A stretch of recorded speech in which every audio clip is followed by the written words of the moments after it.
AP, so my question is, if Republicans were to lose control of the House on November 6th, or a couple of days later depending on how long it takes to count the votes, do you believe you bear some responsibility for that? Trump: no, I think I'm helping people. Look, I'm 48 and won in the primaries, and actually it's much higher than that because I endorsed a lot of people that were successful that people don't even talk about. In case you missed it, the Republican president is asked whether he would take any blame if Republicans lose the House or Senate in 20 days' time.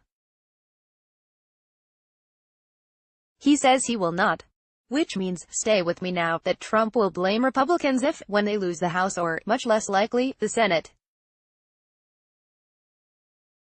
This is in keeping with two fundamental truths about Trump. 1.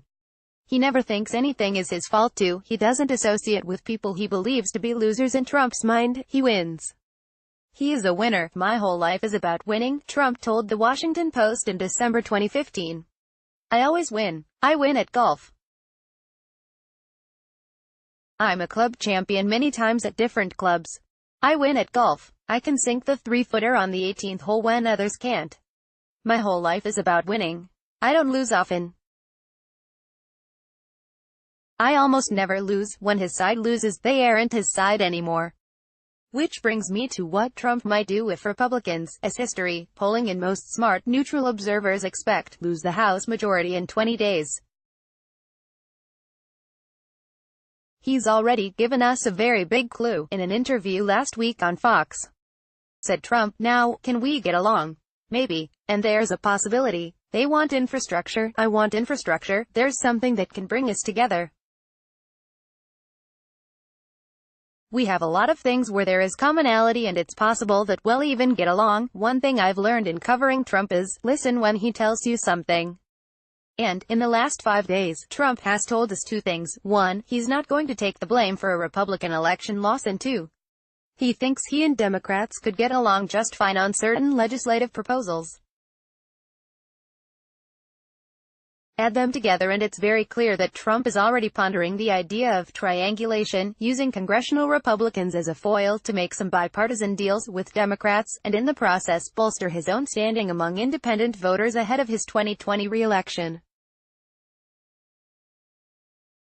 Bill Clinton infamously invented triangulation in politics, with an assist from Dick Morris, after his party lost control of Congress in the 1994 midterms, using his own party in Congress as a straw man to cut deals with Republicans and improve his chances of being re-elected in 1996. Not only does triangulating against congressional Republicans, who are not at all popular with the American public, make sense from a political perspective for Trump, but it's also totally in keeping with what we know about him as a person.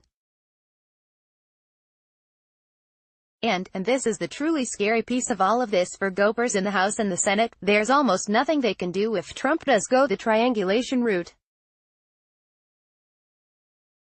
Trump remains, by far, the most popular politician within the Republican base, and it's hard to see that changing if he, say, cuts a deal here or there on something like infrastructure with a newly minted Democratic House majority.